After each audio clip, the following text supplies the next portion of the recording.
গণতান্ত্রিক আন্দোলনের যে মুখগুলো আছে এবং যারা বিভিন্ন সময় আমরা ডাকসু নির্বাচনের জন্য আন্দোলন সংগ্রাম পরিচালনা করছি এবং বর্তমানে ডাকসু নির্বাচনের জন্য সর্বাত্মক প্রস্তুতি গ্রহণ করছি, আমরা কেউই এই ডাকসু নির্বাচনের স্থগিত কিংবা বন্ধ এই ধরনের ষড়যন্ত্র কোনোভাবেই মেনে নেব না। সেটা হাইকোর্ট থেকে আসুক, আর রাষ্ট্র থেকে আসুক, কিংবা বিশ্ববিদ্যালয় প্রশাসন থেকে আসুক।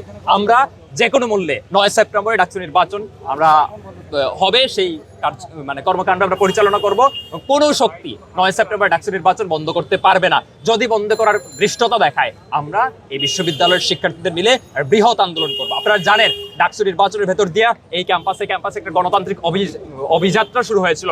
সেই গণতান্ত্রিক রূপান্তর প্রক্রিয়াকে যারা বাধাগ্রস্ত করতে চায় তারা মূলত বাংলাদেশের শত্রু এবং তারা এই দেশের গণতন্ত্রেরও শত্রু। আমরা মনে করি অভ্যুত্থান পরবর্তী সময়ে প্রতিটা বিশ্ববিদ্যালয় এবং প্রতিটা কলেজে ছাত্র সংসদ নির্বাচনকে চালু রাখতে হবে এবং প্রতিটা নির্বাচন যাতে সুষ্ঠুভাবে হয়, কোনো প্রকার রাষ্ট্রীয় হস্তক্ষেপ যাতে না তৈরি হয়, সেই জিনিসটা এই রাষ্ট্র এবং বিশ্ববিদ্যালয় প্রশাসন, কলেজ প্রশাসনগুলো নিশ্চিত করতে হবে।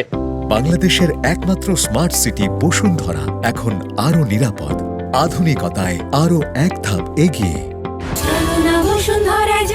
এখন এই নির্বাচনের স্থগিতাদেশ প্রদান করার মাধ্যমে মূলত এই যে গণতান্ত্রিক আকাঙ্ক্ষার বৃদ্ধাঙ্গুলি দেখিয়েছে। আমরা মনে করি এই ঢাকা বিশ্ববিদ্যালয়ের শিক্ষার্থীরা এই স্থগিতাদেশে ঘৃণাভরে প্রত্যাখ্যান করবে। আমরা জুলাইয়ে বলেছিলাম হাইকোর্ট না রাজপথ, আমরা এখনো রাজপথে থাকবো এবং 9 সেপ্টেম্বর ডাকসু নির্বাচন হবে। এই ডাকসু নির্বাচনকে কেন্দ্র করে যারা বিভিন্ন হল পর্যায়ে এবং কেন্দ্রে বিভিন্ন জায়গায় নির্বাচনের প্রস্তুতি নিচ্ছিলেন, তাদের প্রতি আহ্বান থাকবে আপনারা কোনো প্রকার বিভ্রান্ত হবেন না। যদি এই ডাকসু নির্বাচন আটকানোর আরো ষড়যন্ত্র স্পষ্ট থাকে এবং আমরা যদি দেখতে পাই যে না, এখানে নির্বাচন বন্ধের সুস্পষ্ট ব্যবস্থা গ্রহণ করেছে, আমরা সবাই ঐক্যবদ্ধভাবে আন্দোলন সংগ্রাম করব।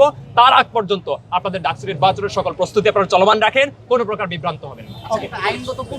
আইনগত প্রক্রিয়া হচ্ছে একটা রিট করেছে একটা প্রার্থীর বিরুদ্ধে, সেই রিটের বিপরীতে দেখেন, এখন পর্যন্ত আমি যতটুকু জানি যে আইনি জটিলতা বা এই ধরনের সমস্যা এটা বিশ্ববিদ্যালয় প্রশাসন এবং বিশ্ববিদ্যালয়ের যে আইনজীবী তারা দ্রুততম সময়ের মধ্যে মিটিগেট করবেন। কিন্তু আমরা বলতেছি আমরা আইনের মারপেচের মধ্যে ঢুকতে চাই না। আমরা এই বিশ্ববিদ্যালয়ের শিক্ষার্থীরা জুলাই অভ্যুত্থানের নেতৃত্ব দিয়েছি, ইতিপূর্বে আমরা গণতান্ত্রিক আন্দোলনের নেতৃত্ব দিয়েছি। আমরা এই বিশ্ববিদ্যালয়ের গণতান্ত্রিক অভিযাত্রা কোনোভাবে আইনি মারপেচে বন্ধ হতে দিব না।